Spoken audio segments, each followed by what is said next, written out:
Why is it called Vulcan? In 1960, this company was the first to produce an IR countermeasure and install it on a nuclear deterrent, which was the Vulcan bomb. And that's the code name for this site.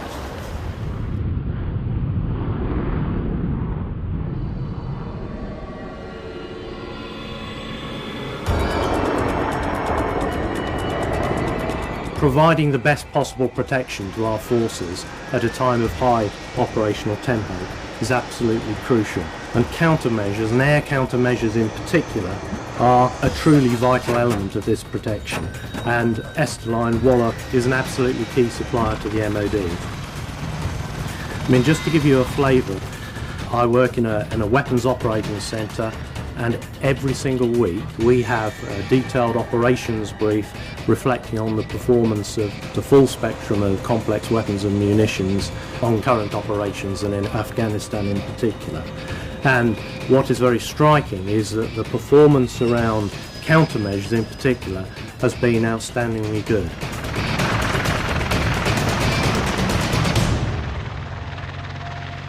The company is delivering successfully some really good quality products for our rotary wing fleet, for our fast jet fleet, and for our transport aircraft. And some of them have been produced very rapidly indeed to meet urgent operational requirements, so we're getting that sort of agility as well. So I'm absolutely delighted to see this significant step forward with the completion of Project Vulcan and the firm commitment that Esterline has shown to pushing this project through to a successful conclusion. So I'm absolutely delighted to be able to be here today with Bob Harris, the President of Esterline Defence Technologies, to open the facility today. And it worked.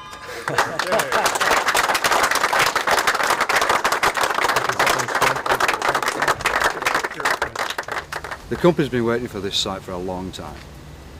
We've put a lot of resources into this, spent an awful lot of money on it, and it's well worth the wait. The anticipation's been growing and growing and growing, day in, day out, never mind year by year. It's taken three years, and we now have a facility that we can be proud of.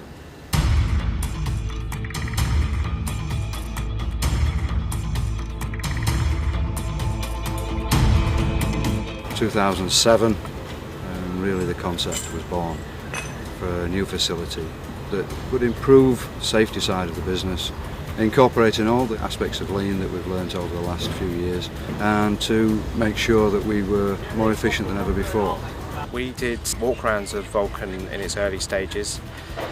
We've had some good feedback and some good comments for making a few changes in Vulcan. The guys are really positive with the development and the changes. We've had a lot of good response from them.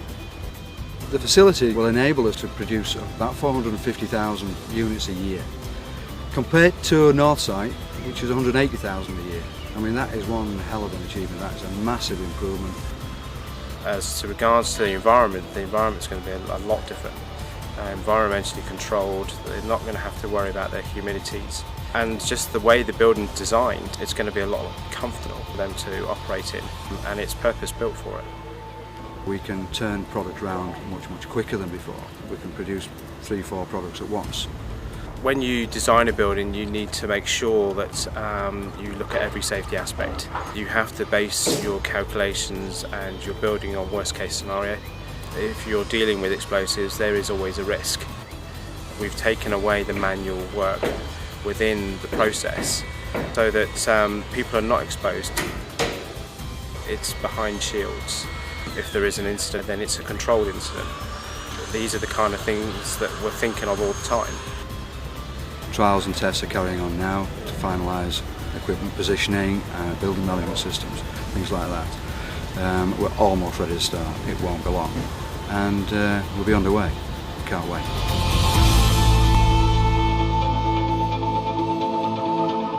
The next step on the journey is the R&D facility, which will be next door to Vulcan, which will give us a world-class R&D facility, incorporating everything that they need to do their job properly.